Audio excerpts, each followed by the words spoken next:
Cordial saludo, mi nombre es Nixon Alexander Bolaño Rodríguez. Actualmente curso noveno evento académico en la Universidad Nacional Abierta y a Distancia. En este trabajo individual se nos propuso realizar un video sobre los capítulos 2 y 3 de la asignatura Legislación Laboral, que constan de la obligación y las prohibiciones que tiene el empleador y las obligaciones que tiene el trabajador.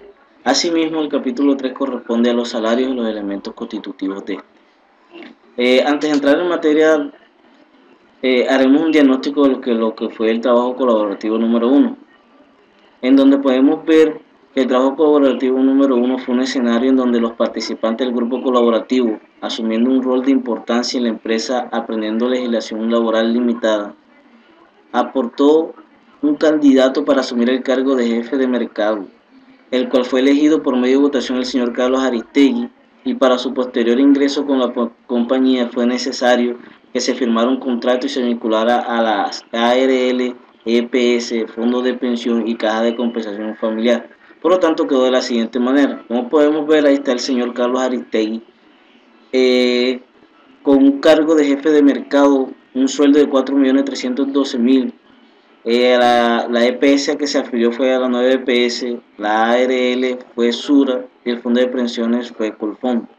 Este trabajo fue de forma didáctica, poniéndonos a realizar de forma práctica las diferentes afiliaciones que se hacen en una empresa cuando ingresa un nuevo empleado. Asimismo, nos propusieron realizar liquidaciones nominales, en donde se liquidaron las horas extras, las horas nocturnas, las horas extras dominicales, las horas extras festivas, entre otras. Entrando en materia, tenemos las prohibiciones de los empleadores. Según el Código Sustantivo del Trabajo, establece que las prohibiciones del empleador son de la siguiente forma. Primero, el empleador no puede deducir, retener o compensar suma alguna del monto de los salarios y prestaciones en dinero que corresponda a los trabajadores sin previa autorización escrita por éste.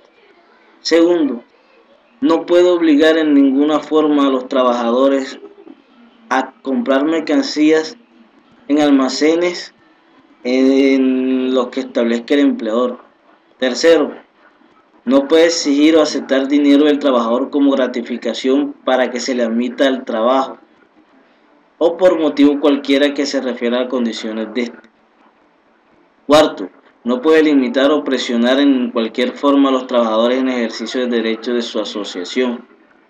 Quinto, no puede imponerle a los trabajadores obligaciones de carácter religioso, político o dificultades o impedirles el derecho del sufragio.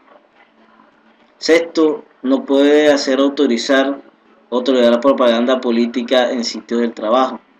Sexto, no puede permitir colectas o hacer colectas dentro del sitio del trabajo. Octavo, no puede ejecutar o autorizar cualquier acto que vulnere o restrinja los derechos de los trabajadores o que afecte su dignidad. Dentro de las obligaciones del empleador tenemos, primero, que debe cumplir las disposiciones de las normas de trabajo aplicables a su empresa o establecimiento. Segundo, debe pagar a los trabajadores los salarios e indemnizaciones de conformidad con las normas vigentes en la empresa o establecimiento. Y quinto, el empleador debe proporcionarle los insumos, herramientas o materiales que utilice el trabajador en su labor ordinaria. Tenemos las obligaciones especiales del trabajador. Son obligaciones especiales del trabajador. Primero, realizar personalmente la labor en los términos estipulados, observar los preceptos del reglamento y acatar y cumplir las órdenes e instrucciones que de modo particular la impartan el empleador o sus representantes según el orden jerárquico. Esto no quiere decir que el trabajador es subordinado y por tanto debe seguir las recomendaciones que da su jefe directo o no directo. Segundo, el trabajador no puede comunicar con terceros información exclusiva o que ponga en detrimento a la empresa o a su jefe, lo que no obsta para denunciar delitos comunes o violaciones de contratos o de las normas legales del trabajador ante las autoridades competentes. Esto quiere decir que el trabajador puede denunciar a su empleador si está cometiendo alguna irregularidad y por tanto no obligaría no emitiría este punto, no omitiría este punto, perdón. Tercero, el trabajador debe conservar y restituir un buen estado, salvo el deterioro natural, los instrumentos y útiles que le haya sido facilitado y las materias primas sobrantes. Cuarto, el trabajador debe guardar rigurosamente la moral en las relaciones con sus compañeros y superiores. Quinto, debe comunicar oportunamente al empleador las observaciones que estime conducentes a evitar daños y perjuicios. Sexto, prestar la colaboración posible en casos de siniestro o de riesgo inminente que afecten o amenacen las personas o cosas de la empresa o establecimiento. Séptimo, debe observar con suma diligencia y cuidado las instrucciones y órdenes preventivas de accidentes o de enfermedades profesionales. Y 8. Es obligación de la trabajadora en estado de embarazo de empezar a disfrutar la licencia remunerada al menos una semana antes de la fecha probable de parto.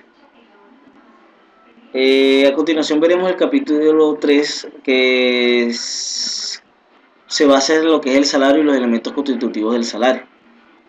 ¿Qué es el salario? El salario es el conjunto de aportaciones económicas, tanto dinerarias como no dinerarias, que la empresa abona a sus empleados como compensación por los servicios prestados a las mismas. Esto quiere decir que es el dinero, es la remuneración en especie o en dinero que da el empleador porque el trabajador presta sus servicios en la empresa. Los tipos de trabajo son el salario mínimo y el salario integral. El salario mínimo es aquel que todo el empleado tiene derecho a percibir para satisfacer las demandas de sus necesidades básicas y las de su familia. El salario integral es aquel que consta del salario normal más los recargos correspondientes al trabajo nocturno, extraordinario, dominical y festivo, el de primas legales, extralegales, las especies, las cesantías y sus intereses, subsidios y suministros en especie y en general la que se incluye en dicha estipulación. Un elemento constitutivo del salario son los viáticos. Los viáticos son permanentes y accidentales. Los permanentes constituyen salario. Un ejemplo de esto es la manutención. Cuando un empleado va a hacer una labor por fuera de la empresa o en otra ciudad, el valor que da la manutención constituye salario. Los accidentales en ningún momento constituyen salario, como el transporte y demás. El auxilio de transporte. El auxilio de transporte es una retribución en dinero que le da el empleador al trabajador para que éste pueda movilizarse de su trabajo a su casa y de su casa a su trabajo. El auxilio de transporte se utiliza para la liquidación y las cesantías.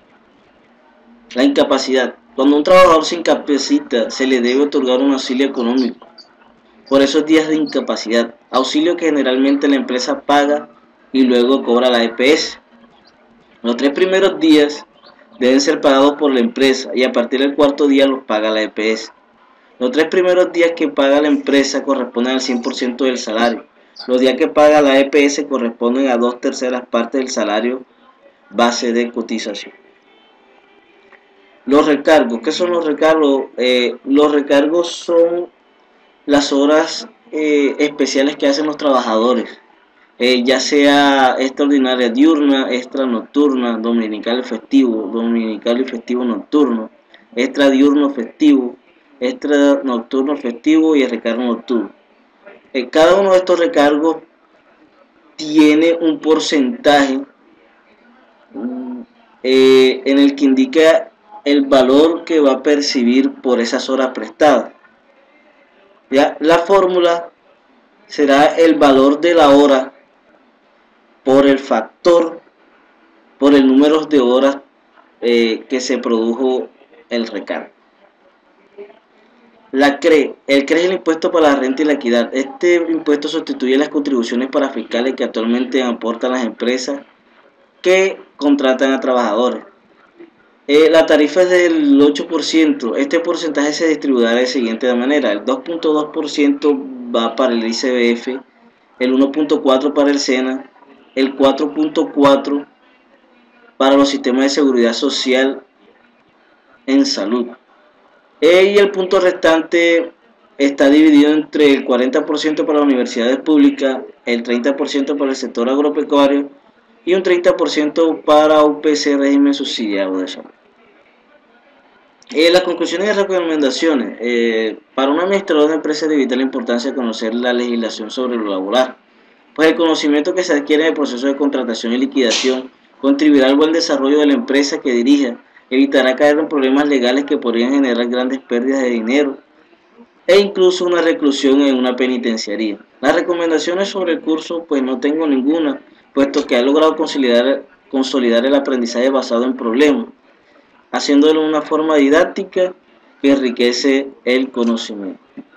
No siendo más, les deseo una feliz tarde, feliz noche o feliz día o el momento que lo encuentre este video. Muchísimas gracias.